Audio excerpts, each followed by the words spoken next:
Imagine this. It's the middle of winter. You step outside. No freezer, no supermarket prices, no supply chains. You walk up to a still body of water, lift a simple fish trap, and there it is. Protein. Alive. Fresh. Now here's the sentence that might sting a little. We build millions of square feet of lawn. We buy meat from industrial supply chains. Yet we ignore the most efficient protein machine in human history, sitting right there in the backyard. Why didn't anyone teach us this?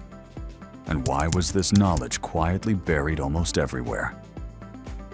Stay with me, because in a moment I'll show you a system so effective it was once banned, and later it didn't disappear because of biology, but because of logistics. If a properly built small pond can produce more edible protein per acre than pasture, why isn't it standard? Why is a pond today considered decoration instead of what it can be, a self-sustaining food ecosystem? The answer will show you just how much our food system is built on control and how dangerously efficient a system without dependency can become. Welcome to Rooted. Here, we explore methods that didn't vanish because they failed, but because they made people too independent. Today, the edible pond, a principle clearly documented more than 2,000 years ago, yet one that never truly took root in many Western minds. If you want more lost systems like this, subscribe to our work. Let's go back. Way back. Scene 1. China. Long before industry. Thousands of years ago, farmers along river floodplains noticed something strange. After floods, fish remained trapped in low depressions. If those depressions were slightly deepened, the edges reinforced, and the water retained. Something that felt like magic happened. The fish stayed. They grew. They reproduced. No purchased feed. No machines. They could be harvested whenever food was scarce. It was a deal with the landscape. You want to hold water? I'll bring life. Scene 2. 475 BC. The man who saw water as soil. Then comes a figure barely known in the West. Fan Li. Statesman, observer, writer. He authored the Yang Yu Jing, one of the earliest aquaculture manuals in human history. His idea was radically simple. Water is not just water. Water is a growing space, like soil. If you build it correctly, it becomes fertile. And then the spread of this near-perfect system was slowed by something so absurd it sounds fictional. A name. During the Tang Dynasty, the emperor's family name was Li. In Chinese, the word for carp sounded similar. Suddenly, the most important food fish for millions became politically sensitive. Carp farming was restricted. Imagine that today.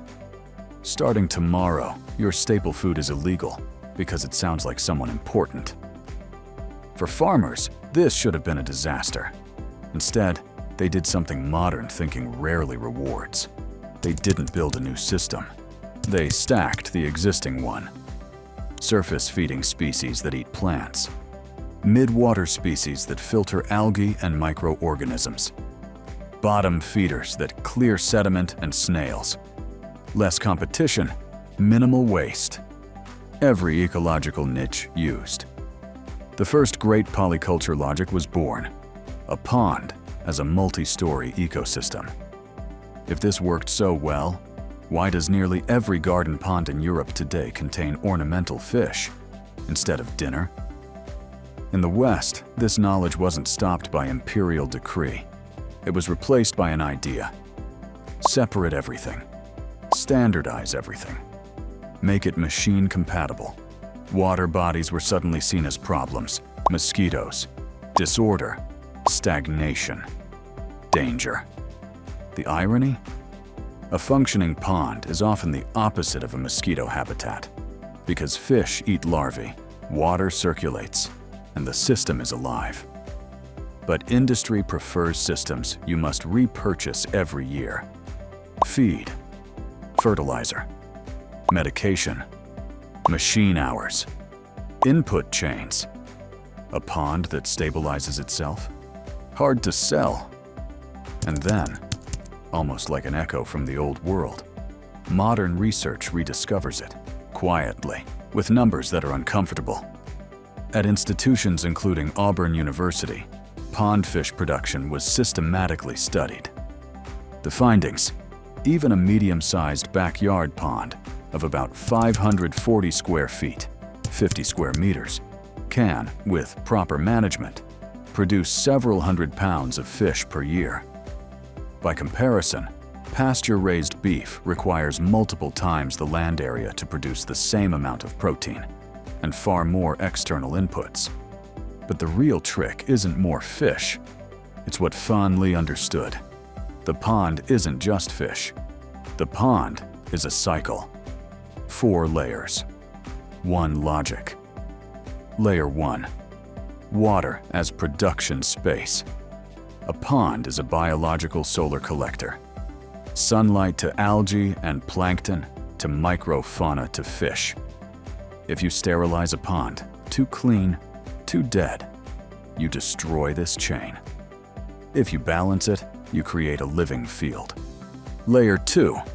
The invisible workers, bacteria. Fish produce ammonia. Without bacteria, that's lethal. With bacteria, something elegant happens. Ammonia to nitrite to nitrate. This is the nitrogen cycle. Nitrate feeds plants. Fish waste becomes fertilizer inside the system. In natural ponds, this biological filtration replaces expensive pumps and mechanical filters, as long as the system isn't overloaded. Layer 3. Plants are organs, not decoration. Plants absorb excess nutrients before algae explode. They provide shade, reducing temperature swings and stabilizing oxygen. They create hiding spaces, and less stress means better fish growth. Submerged plants like hornwort even buffer oxygen levels in ways many people underestimate. Layer 4. Polyculture. Less chaos, more yield. A single fish species makes your pond fragile. Multiple species occupying different layers make it stable. That's the logic behind the Tang-era innovation. More layers. No waste, more harvest. What happens if you stop thinking pond and fish and start thinking pond, plants, and animals as a closed symphony? In parts of China, this principle was perfected over generations. Plants provided structure and shade. Fish ate insect larvae and recycled nutrients. Ducks stirred the water, consumed pests, and weed seeds. In 2005, this integrated system was recognized by the FAO, the Food and Agriculture Organization of the United Nations, as the world's first globally important agricultural heritage system. Modern analyses show less external pest pressure, better oxygen dynamics from animal movement, greater overall resilience. The big lesson: diversity isn't complicated. Diversity is stability. And yet it faded. Not because it failed, but because it doesn't translate well into pallets, contracts, and machinery. Here's the real villain, without naming a person: uniformity. Industry loves identical products, identical sizes, identical schedules, identical delivery windows. A living pond does the opposite. It produces in cycles. It responds to weather. It's local. And it makes you less dependent on purchasing chains. Remember this. This system wasn't forgotten because it didn't work. It was forgotten because it doesn't fit the business model. How to build your own edible pond. Important. This is not a universal blueprint. Check local regulations, water rights, and use only native species. Invasive species are a serious ecological problem. Step 1. Location. Let the land work. Don't choose the prettiest spot. Choose the logical one, where rainwater already wants to collect. Partial shade is better than full midday sun. Mistake number 1, putting the pond in the hottest corner. Result: summer stress, oxygen depletion, algae chaos. Above 82 degrees Fahrenheit, 28 degrees Celsius, oxygen levels drop sharply. Many cold water fish struggle well before that. Step 2.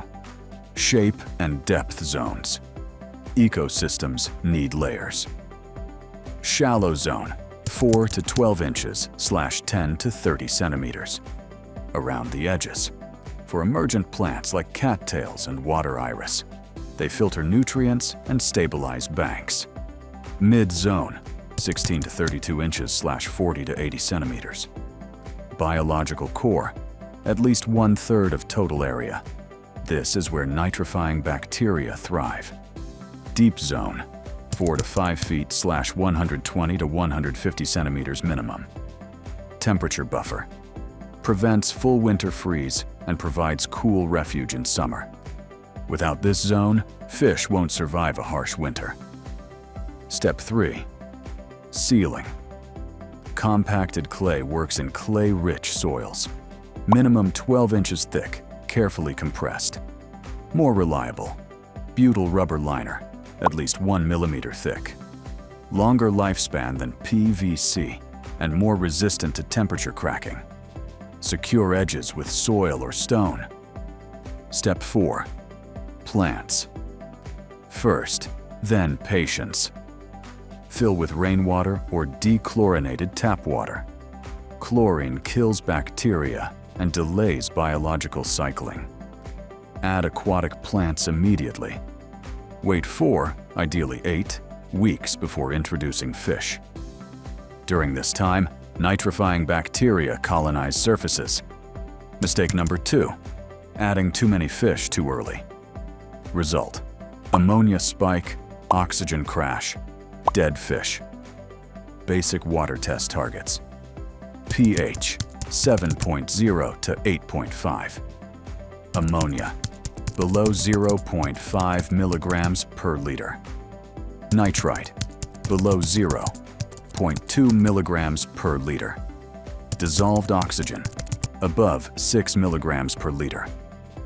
Step 5. Stock with logic, not greed. Choose climate-appropriate, legal native species. Start small. Rule of thumb: maximum 0.08 ounces, about 2 to 3 grams, of fish per gallon, 10 grams per 100 liters, in a natural, unfiltered system. Increase slowly, never without testing water quality first. Step 6. The duck module, optional. Wait at least 3 months before adding ducks, until the system is biologically stable. Guideline: 1 to 2 ducks per 215 square feet, 20 square meters, of water surface. More than that can tip the balance. Secure them at night. Predators are real. Step 7. Winter and oxygen. If ice forms, gas exchange must continue. Do not smash the ice. Shock waves can harm fish. Instead, keep a small opening using a floating ring or pond heater. Bonus: pond water as fertilizer. Pond water is nitrate-rich and valuable for the garden. Use diluted 1 to 10 with fresh water. This is aquaponic thinking in its oldest form. Water as a fertility cycle. In a world that shows you rising prices every month, there is something deeply calming about a system that quietly says, "I keep running." An edible pond isn't just food. It's training in patience, in cyclical thinking, in quiet sovereignty. 2,500 years ago, Fan Li understood what we're only beginning to relearn. If you build cycles, you don't need supply chains. If you hold water, you hold more than water. You hold independence.